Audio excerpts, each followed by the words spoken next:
This video was sponsored by No One. No One is the best new app on the market. Following the outbreak of COVID-19, all famous YouTube sponsoring companies have declared bankruptcy. Audible, Squarespace, Honey, all services have been cancelled as of today. Thankfully, No One is here to save the day. There's no 30-day free trial for you to download, and there sure as shit ain't a 10% off coupon code for a year's subscription. You can instead support the channel by making a pledge on my Patreon page. There you'll be able to find 2 Patreon exclusive reviews of the episodes Father's Day, Rise of the Cybermen, and The Age of Steel. More reviews of earlier episodes I've neglected to review over the years will soon be available to patrons, so sign up today for as little as $1 a month. Now, without further ado, let's get on with the review. Somebody recently asked me why I've never addressed the cheesiness of Doctor Who in these reviews, and it's for good reason. It's fairly self-evident. Even if we go by Google's definition of the word, yes, Doctor Who is cheap and low quality compared to other sci-fi fantasy shows. Regardless of competition, when a show jumps from one place to another in space and time each week, this issue of budget is bound to rear its ugly head. This leads me on to the main topic of today though, the cheesy chips of Doctor Who, the Sontaran experiment. I mean the Sontaran Stratagem and the Purple Sky. It's another Helen Rayner double bill of episodes, and unfortunately I wasn't too keen on her previous story with the Daleks in Manhattan. However, she has been credited with editing scripts for the show, including some of my favourite episodes of all time, so I can't base my opinion on her as a scriptwriter solely on those 2 episodes. These are the only 2 other episodes she actually wrote for the show, of which I will now begin discussing at length. The story starts with quite the strange opening. Freelance journalist Jo gets drowned seemingly by her GPS system. These episodes play on societal anxieties towards increasing automation from the automotive industry. Vehicles are able to provide people with the freedom to travel where they want, but that freedom being taken away from a driver instills fear, and likewise, this sequence of Jo being locked in her vehicle and driven into a river certainly seems like a frightening prospect. It's just a shame the sequence's execution of this idea comes off as comedic at best.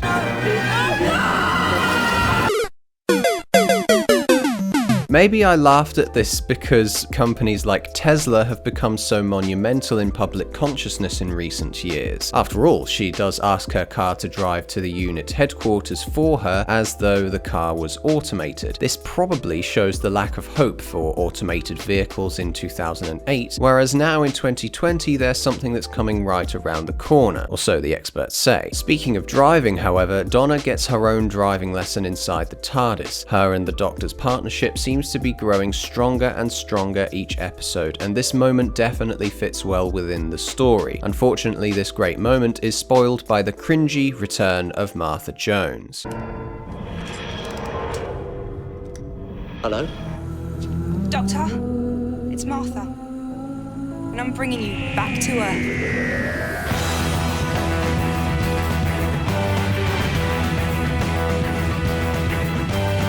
You just assume I don't dance. What, you telling me you do dance? I think you can assume at some point I've danced. There was some great initial awkwardness to this scene with Donna meeting Martha. It's shot really nicely, with the companions old and new being in view but not actually seeing each other. It warms my heart though how forgiving Martha is towards the Doctor. Had the companions switched positions, I can imagine this scenario being far more fiery. Even David has this frightened face as though walking on eggshells. Martha then gives a command to start infiltrating this Atmos factory thing, and this idea of companions becoming soldiers gets suggested here. Considering Sarah Jane and Jack Harkness are doing similar things in the name of peacekeeping from alien threats, Donna's comment resonated with me here. Even Rose is going to come along later with a big blaster, but now I'm getting ahead of myself. Unit are reintroduced in the modern era in stunning fashion, yet are mocked by an unseen voice. The whole no saluting phrase from the Doctor and the I'll have a salute from Donna shows more of that fantastic partnership flourishing at every opportunity. The way she works her way around the male female characters in this scenario gives her this air of much needed humanity amongst those that would seek to remove alien encounters with as much force as possible. The same can be said of the Sontarans, ironically enough, which is what makes the revival of these two classic factions of the show so interesting to me. Two unit soldiers named Bill and Ben find this horrific embryo thing in a purple room. It's that same ugly overlit purple colour they used in the Series 3 finale, but it was definitely a weird moment all the same. Sadly, when the Sontaran waved his magic wand, it didn't really do much for me. It made me wonder why they put two human slaves in front of the door if Short Round here was just going to show up and throw us this waffly dialogue about the room preventing bullets from being fired. Then Donna makes her mind up and decides she's going home. Last episode, she was on the verge of wanting to leave and then decided against it, but now she's changing her mind again, and these fillery dramatics stall the flow of the story. You dumbo. I wrote all that, and then Donna's like, nah, I just need a lift. Oh, how foolish I sound. What a great big outer space dunce/dustbin I am. Unfortunately, when she does go home, things get pretty rotten. Haven't seen you for days. Been away. And these hilarious flashbacks of Donna in peril or Donna being sad just made me cringe. The idea is there, but the execution is pretty dire. Thankfully, Wilf rescues this scene with his adorable wit and kindness. Sylvia comes in showing that all is well and normal with the family, and that Donna has nothing to worry about. Incredibly too, the Doctor's ability to keep his companions' lives in chronological order seems to have improved tenfold since 2005. Get it?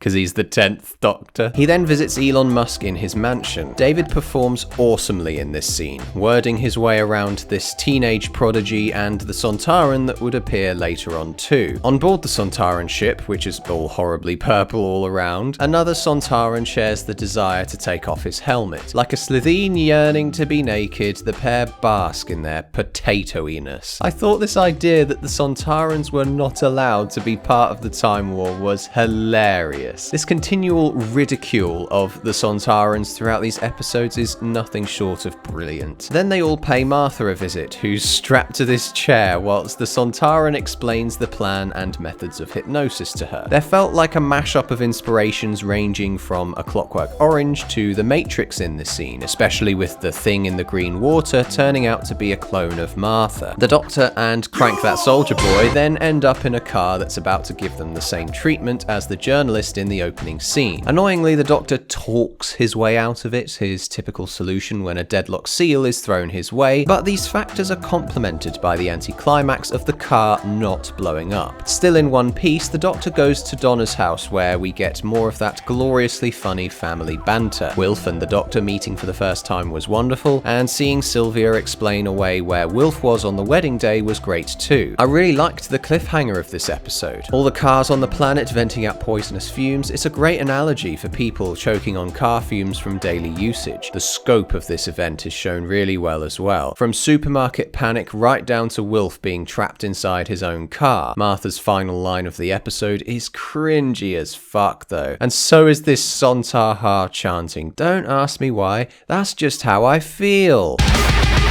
So, did it suck? You know, this first part isn't as bad as I initially thought. It's a vast improvement to Rayner's previous story thus far, even if it's got a fair amount of cringy moments and harsh purple lighting. Derived from classic era elements, it still felt fresh in a 2008 setting. The Doctor and Donna are still going strong, and it's nice to see her family getting tied up in this hellish scenario that's thrown their way. I give the Sontaran Stratagem a 7 out of 10. Throughout the entire ending sequence of part 1, I was screaming at the screen, "Just smash the windows, you idiots!" And thankfully, this happens. God bless you, Heathnis, but the Doc and Donna really let me down in this moment. What's also a letdown is that after this happens, the threat of global poisonous fumes becomes practically non-existent. Those irritatingly filmed news reports that they love so bloody much get thrown in here again, with no fatalities to be seen. Stay away from your cars. Well, no shit, lady. Can you just please stop zooming in on their mouths? It's harmful.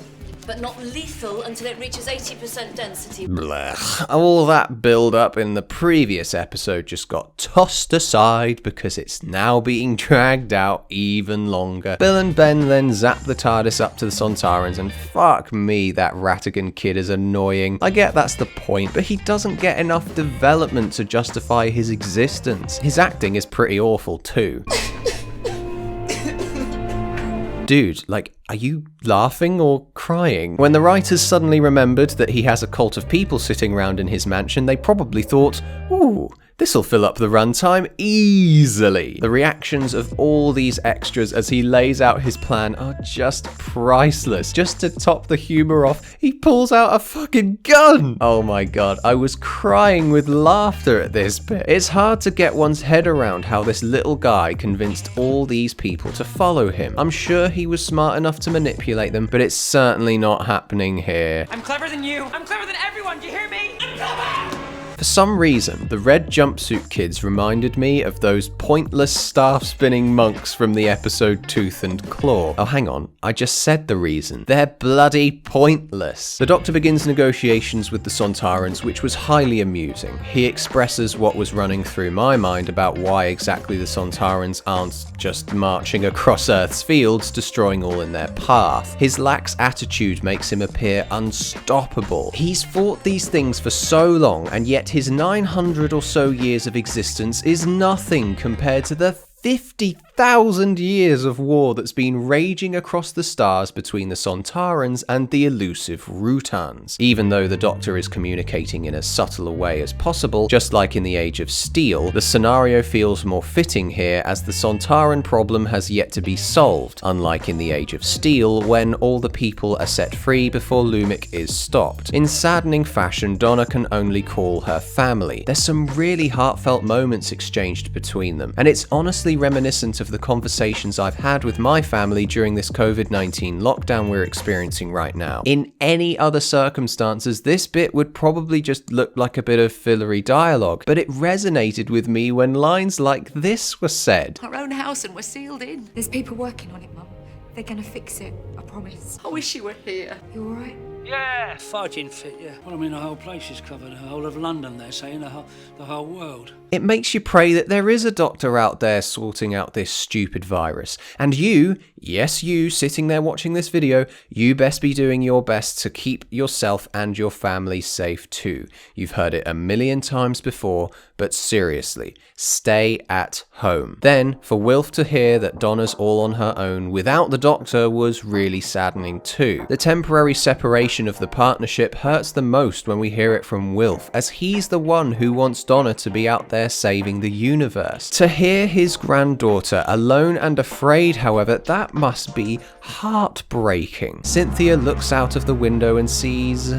Wait, hang on, isn't that... I haven't seen you for days. After a failed nuclear launch, Ross and his Merts get zapped to oblivion by the Sontarans. These action sequences are actually quite cool. It's a proper massacre that raises the stakes. These beings are experts at war, and you can really feel this idea from lines like this. This isn't war, this is sport! I also really loved the adoption of the TARDIS hammer to knock out a Sontaran. Accompanied by Donna's fear and hesitation, it makes for a great moment.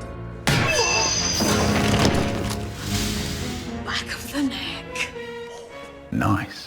Even the three-fingered Johnny Doorlock filled me with joy, increased further when the Doctor referenced the gas mask zombies and the apex was reached seeing the Valiant blowing away all the gas from the city. It felt purposeful and looked freaking awesome. More awesomeness came when the fighting resumed. It really feels like a worthy battle with humanity changing tactics and pulling out the big guns to take out the Sontarans, fighting for their fallen comrades. Unfortunately, the Doctor finds Martha in possibly the most disco-coloured location you could possibly imagine. Yeah, I know we saw it earlier, but really, was this set so bland that you had to cake it in these horrible greens, blues, and purples? It certainly felt like the Doctor knew fake Martha from the moment the TARDIS disappeared, which was nice. The reveal that the gas is food for clones was good, but it still wasn't an excuse to make it 100% lethal to humans from the start, though. Increase the Atmos devices to maximum. You're too late, Mr. Potato Head!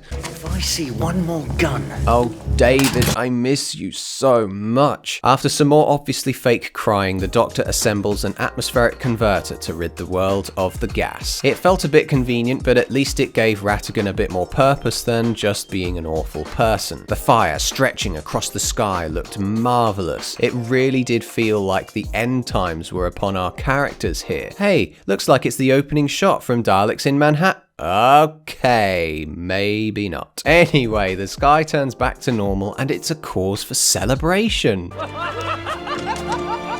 Haven't seen you for days. Haven't seen you for days. The Doctor does his usual, I'll sacrifice myself for the greater good, maybe somebody will change places with me at the right time dance. Claiming he's going to destroy the Sontaran air? Then what air was Donna and Ratigan breathing on the ship when they were up there? Ugh. This wrap-up didn't have me fooled, and when they started chanting Sontaha again, it's even more irritating to watch this time because they take aim and then stop aiming to perform their little dance. Morning. Haven't seen you for days. Walked all the way. Won't catch me driving. Wilf's words of encouragement are wonderful. I swear he looks like he's gonna break down and cry at any moment whenever he shows up on screen. Maybe that's just because I know what happens in several episodes' time, but it's the music that really hammers this moment home for me. I liked hearing Martha's theme returning throughout these episodes, accompanied by the newer music written for Donna too. Great as usual, really. The episode ends with Martha getting a bonus episode, of which I cannot wait to tear to shreds. Or maybe I'll be pleasantly surprised. You'll just have to wait and see on the next episode of Did It Suck? So, did it suck?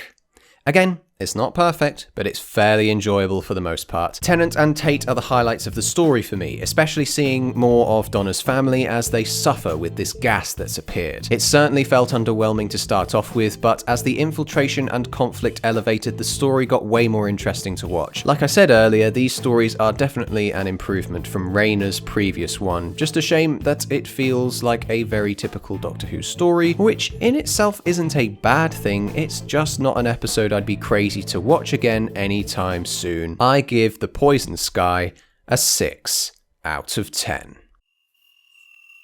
Thanks for watching. Don't forget there are 3 bonus reviews exclusively available to patrons of the channel and more are to come. What do you think of these 2 episodes? Comment below your thoughts or join us for a Benny on the Discord server where we'll continue this glorious discussion.